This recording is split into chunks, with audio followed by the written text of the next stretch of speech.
हथियार उठाए बिना धरती की कोई कौम ना तो बच सकती है और ना ही कभी बचेगी। इस बार इतना हथियार थे, इतना तलवार लहरा रहे थे, इतना जोर जोर से मस्जिद की गेट के सामने। उसका किसने भेजा था? किसके ऑर्डर पर मस्जिद पर लेके आया जो इनके हंगामा करने के लिए? हम पुलिस के पास मदद मांगने आते हैं, पुलिस वाला हम पे मारेंगे। या अल्लाह रहम कर, या अल्लाह रहम कर, ऐसे चिल्ला रहे उस वीडियो में, फिर भी उन लोगों ने रहम नहीं की। ऐसा नहीं कि इंडिया में मुसलमानों के खिलाफ तशद्दुद पहले नहीं होता था, लेकिन ऐसा लगता है कि बीजेपी के हुकूमत में आने के बाद इसमें कई गुना इजाफा हुआ है। बीफ खाने के इल्जाम पर लिंचिंग्स, मंदिर के बाहर बिजनेस करने पर वायलेंस, या फिर पिछले हफ्ते रामनवमी के त्यौहार के मौके पर जगह जगह पर मुसलमानों पर तशद्दुद। मेन स्ट्रीम मीडिया पर कोई आवाज उठती है और न ही मेजॉरिटी को ही कोई फिक्र नजर आती है। बड़ा तादाद और जो बोलने वाली, झगड़ा करने वाली तादाद है जो आपको नुकसान पहुंचा सकती है, वो आरएसएस से बहुत ज़्यादा मुतासिर हो गए हैं। उनकी नफ़रत की आइडियोलॉजी से मुतासिर हो गए हैं। तो हर इंसान सोचता है कि मैं अपने आप को बचा के चलूं।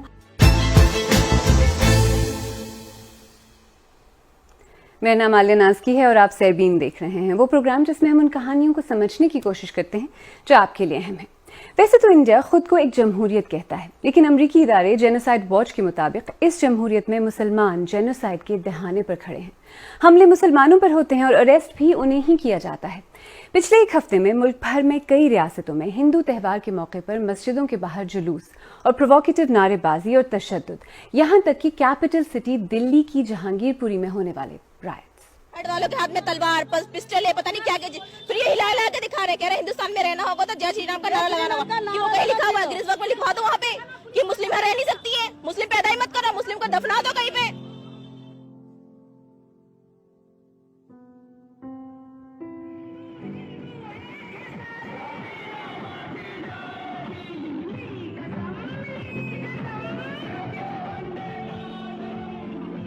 दिल्ली का जहांगीरपुरी इलाका हफ्ते के रोज यहाँ हनुमान जयंती के जुलूस के दौरान फसादात के बाद अब ये इलाका पूरी तरह पुलिस के कंट्रोल में है।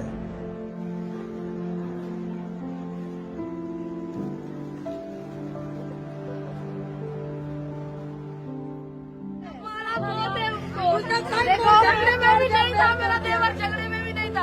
हम रोजा रख के कभी झूठ नहीं बोलेंगे।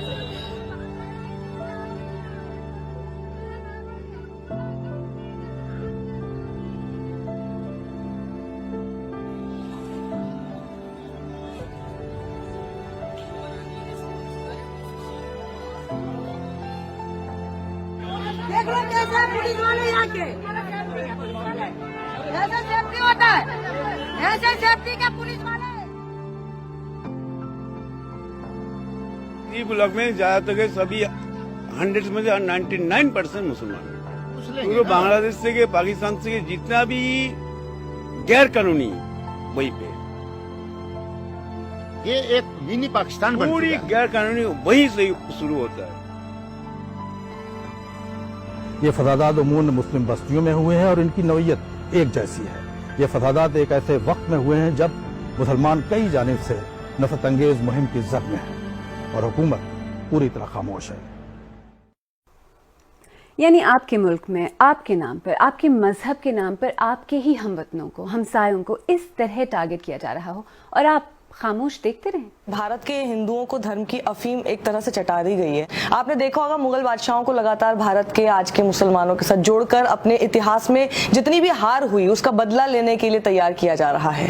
पूरी स्टेट मशीनरी, सोशल मीडिया, यहाँ तक कि फिल्मों के जरिए एक प्रोपेगेंडा फैलाया जा रहा है। खूब चर्चा कर झूठ और नफरत की एक ऐसी आर्मी तैयार कर दी गई है जिसके आगे सच बोलने वाले बहुत कम मिलते हैं। कईयों के पास हिम्मत नहीं होती और जिनके पास हिम्मत है भी वो थोड़ा बहुत इन्हीं की बातों में आकर बहक जाते हैं और जो फिर भी बोलते हैं उनको अर्बन नक्सल, देशद्रोही, पाकिस्तान परस्त, न जाने क्या क्या कहकर खारिज कर दिया जाता है। मुसलमानों के पास तो और भी बहुत देश है, हिंदुओं के लिए कोई देश नहीं है। यही सब चीजें कह कहकर जो अनपढ़ हैं, जो पढ़े लिखे हैं, वो भी ये सोचकर कि मुसलमान उनका दुश्मन है, उन्हें ठीक करना जरूरी है। हमने मुसलमानों के खिलाफ होने वाले कुछ हमलों की फुटेज कुछ लोगों को दिखाकर उनसे भी यही पूछा। धर्म ने हमें ये सिखाया है कि हम अपने धर्म के खिलाफ नहीं जा सकते या हम अपने धर्म के लोगों के खिलाफ नहीं जा सकते। तो कुछ भी अगर मुझे भी अपने धर्म में कुछ गलत होता दिख रहा है पर मैं उस पर नहीं बोल रही, शायद वो मेरे अंदर डर है या वो मेरे अंदर ऐसा मुझे सिखाया गया है कि अपनों के खिलाफ नहीं जाते।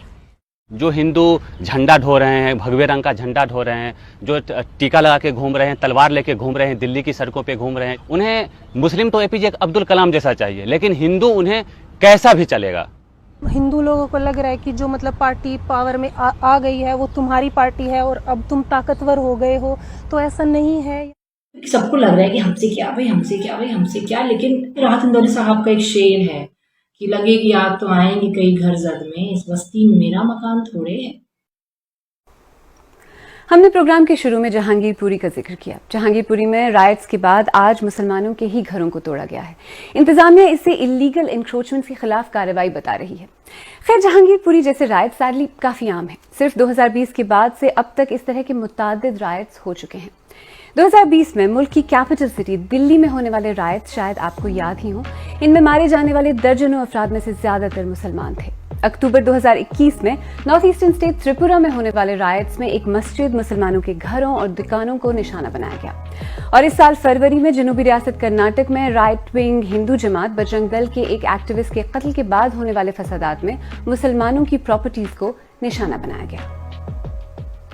इन और इन जैसे कई राइट्स के बारे में अक्सर कहा जाता है कि इन्हें रोकने की जगह पुलिस या तो खामोश तमाशाई बनी रहती है या फिर मुसलमानों के खिलाफ कार्रवाई करती है।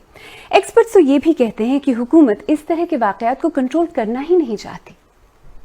लेकिन मुसलमानों के खिलाफ हिंसा करने वालों की गिरफ्तारियां ना करके यही तो शासन प्रशासन बताना चाहता है ना कि हम यही करेंगे और खुलेआम करेंगे, डंके की चोट पर करेंगे, रोक कर दिखाओ। और जो हिंदू हिंसा करते हैं उन्हें मैसेज है कि तुम मुसलमानों के खिलाफ कुछ करोगे तो तुम्हें हम हाथ भी नहीं लगाएंगे।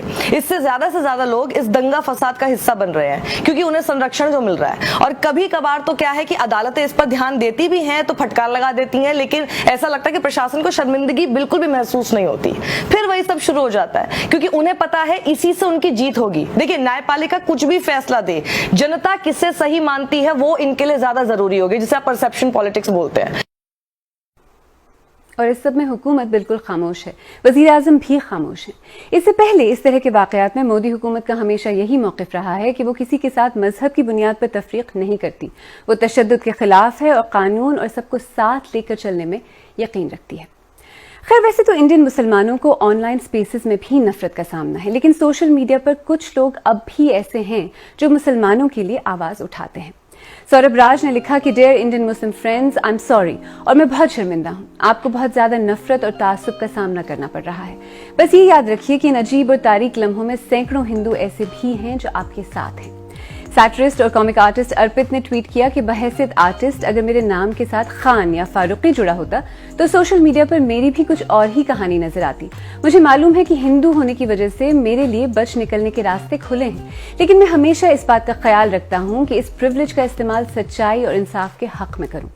नीरज खेवन ने लिखा कि हम तारीख में एक बेहद नाजुक मोड़ पर खड़े हैं जहां से आगे वापसी के रास्ते मुमकिन नहीं होंगे। ये नस्ल कुशी के नारे और हमले रोकने होंगे और जिम्मेदारी लेने की ये महज इल्तिजा नहीं बल्कि अब ऐसा करना इखलाकी सतह पर जरूरी हो चुका है। तो अगर हालात वाकई इतने खराब हैं, मेन स्ट्रीम मीडिया पर एक्टिव इंसाइटमेंट या नफरत पर उकसाने के इल्जाम लग रहे हैं, मुल्क के अंदर ऑपोजिशन पार्टी, सिविल सोसाइटी की तरफ से भी ज्यादातर खामोशी ही नजर आती है, तो ऐसे में क्या किया जा सकता है? क्या इंटरनेशनल कम्युनिटी को इंडिया में मुसलमानों की सिचुएशन को सीरियसली लेना चाहिए?